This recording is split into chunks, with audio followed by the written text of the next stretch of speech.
World War II to the present, from coast to coast, from love to hate to joy to sadness, and everything in between.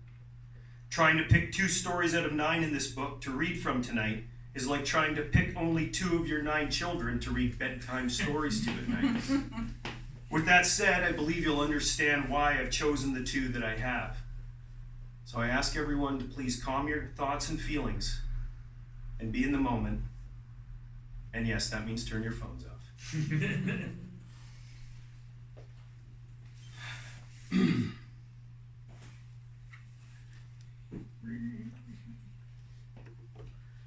Before I start this story, I'd like to say I'm sorry. But alas, it's what must happen. And I think by the end, you'll know what I'm apologizing for. So here we go.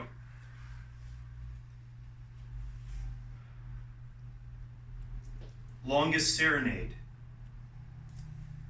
The city was speaking to him tonight, through the ancestors deep within him.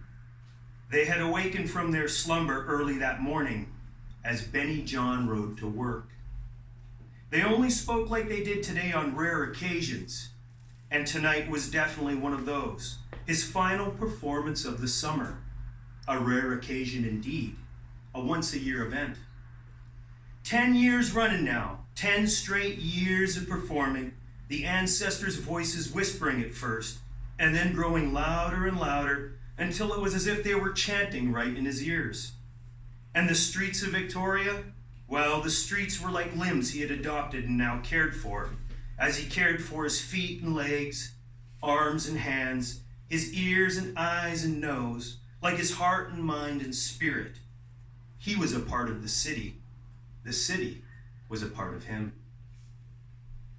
Benny wheeled his Suzuki moped down the narrow alley toward the street where his venue had been for the last 4 months, and for those 4 months last year.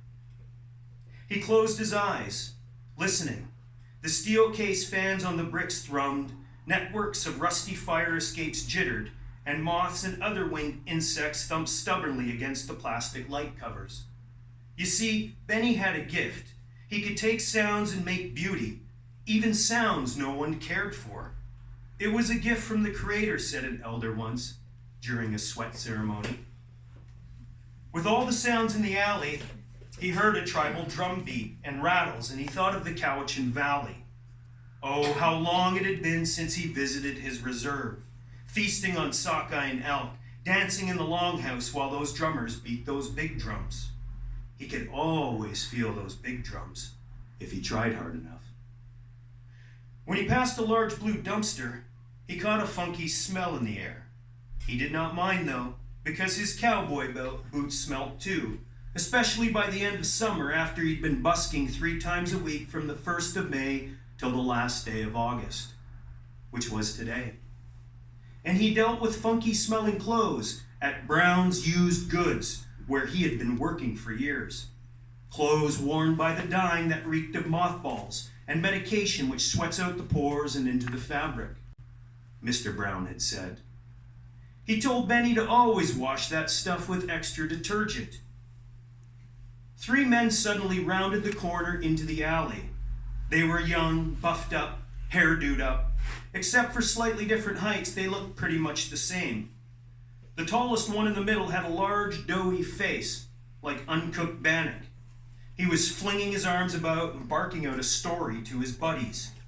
Benny was certain he had never seen them before tonight, because he never forgot a face, just like he never forgot a voice or a tune. Not wanting to bump into them, Benny hugged the dumpsters on the right side. When the shortest of the 3, who was on the left, backhanded Doughie's shoulder and pointed at Benny, they all looked. Doughy Face spoke. Why don't you take your guitar and sing us a song? Or did you just rip it off, buddy? They started laughing, snickering, and shoving one another. Benny was unsure if they were joshing with him, but he had been around enough drunken people to know they were good and pickled. They started to look at him. They must have fallen out of the ugly tree and hit every branch on the way down. Friggin' mongrel, said Doughy Face. Crooked eye and all, gotta be a retard, said the one on the left. And who the hell rides a moped nowadays? Benny did what he usually did in these cases, just wheeled past them without even so much as a flinch. He had heard words like those too many times to count over the years, words that used to pierce him like a flaming arrow in the heart. But nowadays, when he heard them, Benny let them pass right through. And then the three were behind him, still carrying on, whacking one another's backs, as if congratulating for a job well done.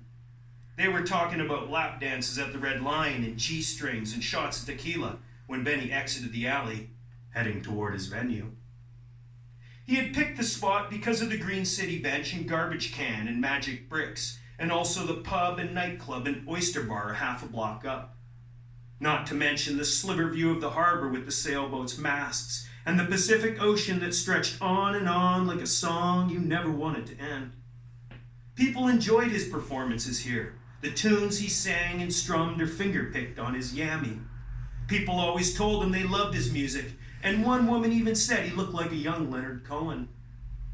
He had performed for all sorts, the mayor and his wife, Americans, Europeans, Asians from the cruise ships, and even a few Russians who kicked up their feet in a strange dance one time. There had been NHLers whose names he had forgotten, and even Pamela Anderson twice. But it was the locals he saw nightly who energized him the most, gave him that feeling of belonging. Nigel and Axel, Corbin out for a tour in his wheelchair, building up endurance for his Tour de Force cancer marathon to Tofino, which was always put off until the following summer. And Crystal, what about Crystal, out in her short dresses and high heels and coils of bracelets, just taking in the fresh evening air, and it seemed the early morning air too. There was no traffic as he crossed the street and bumped the Suzuki up the curb onto the sidewalk. He set it up on the kickstand beside a lamppost covered in posters for nightclubs, comedy shows, Tai Chi in the park, and underground DJs and haunted tours of the city. He unlocked the padlock at his waist and unwrapped the chain from his hips. He bent over and slid the chain through the front tire and looped it around the lamppost and locked the padlock. Last year, on a cool summer night in July or August, he could not remember for sure, he had been performing for a large audience when a man dressed all in black edged up to Benny's banana yellow Norco mountain bike, conspicuously.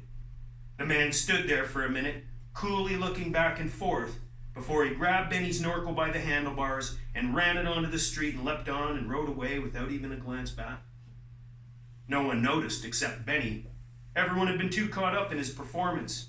He had watched it all happen, not even missing a chord. Benny figured the man in black must have needed his bike something fierce, so he let him have it. The Suzuki had come to him within a few days anyhow. He was lucky like that. It seemed the Creator knew just what he needed and provided accordingly. A truck had pulled into the fence lot behind Brown's Used Goods, where people always drop goods off. Two men got out and lowered the tailgate.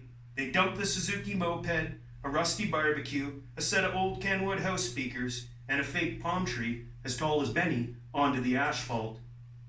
Brown sold the Suzuki to Benny on a payment plan. $20 deducted from his bi-weekly check for the next year. Brown even threw in the palm tree for good measure. It only took a tune-up at a small engine repair shop to get the moped running properly, and now it ran better than the man in black did with his Norco. Benny unslung the black nylon guitar case from his back, unzipped it, and lifted the yammy out by the neck, feeling the polished mahogany and steel strings in his hands.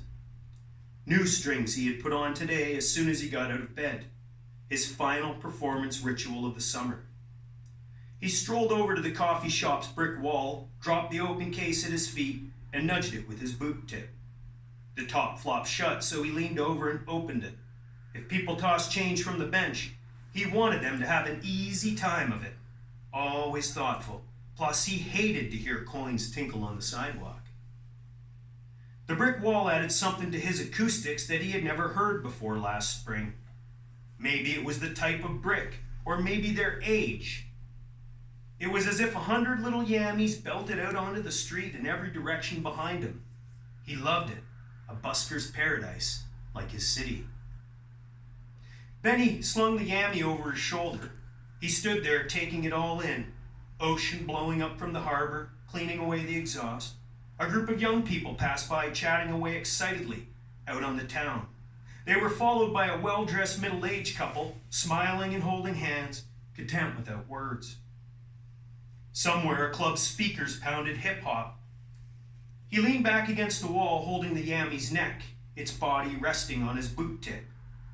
If he listened long and hard enough, extracted what he needed, he knew he could create a beautiful musical masterpiece with all the sounds of the city.